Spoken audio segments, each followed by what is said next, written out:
Hello bachcho. So let's see this question. The question says a mass attached to a spring is free to oscillate with angular velocity omega in a horizontal plane without friction or damping. It is pulled to a distance x0 and pushed towards its center with the velocity v0 at t equals to 0. Determine the amplitude of the resulting oscillation in terms of the parameter omega x0 and v0. So देखिए बच्चों, हमें question में कहता है हमारे पास एक spring mass system है. We have a spring mass system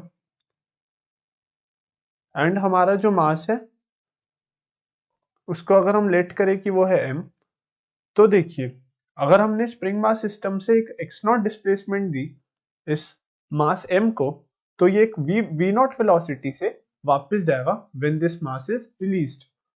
so basically जब ये v नॉट वेलोसिटी से वापस जाएगा तो ये फ्रीली ऑसिलेट करेगा अबाउट इट्स मीन पोजीशन.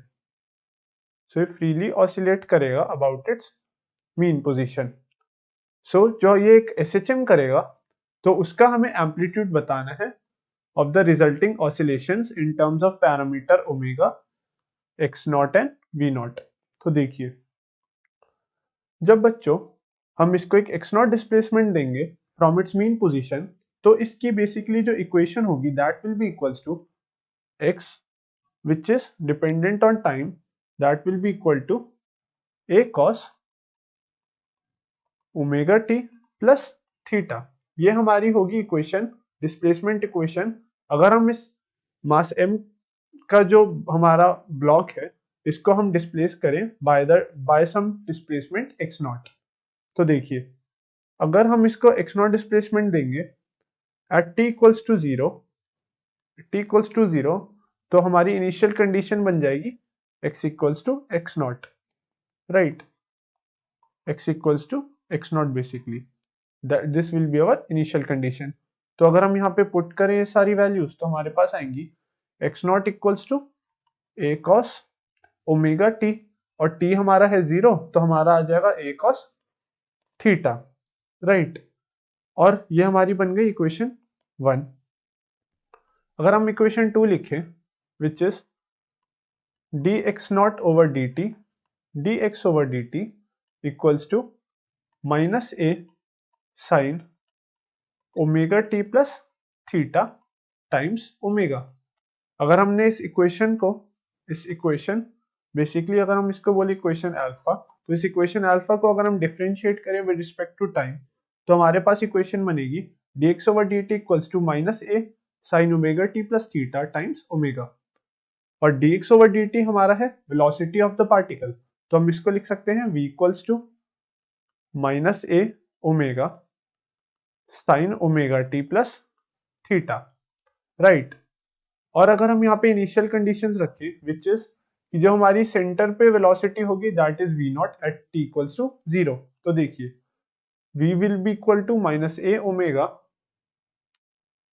इस इक्वेशन को हम दोबारा लिखें तो ये बनेगा minus a omega sine omega t plus theta, और v है हमारा इस बार v naught minus a omega at t equals to 0. So this will be sin theta. This will be our equation 2. And हमारी equation 1 हमने देखी that is equal to x naught equals to a cos theta. x naught equals to a cos theta. ये थी हमारी equation 1. तो squaring and adding equation 1 and 2.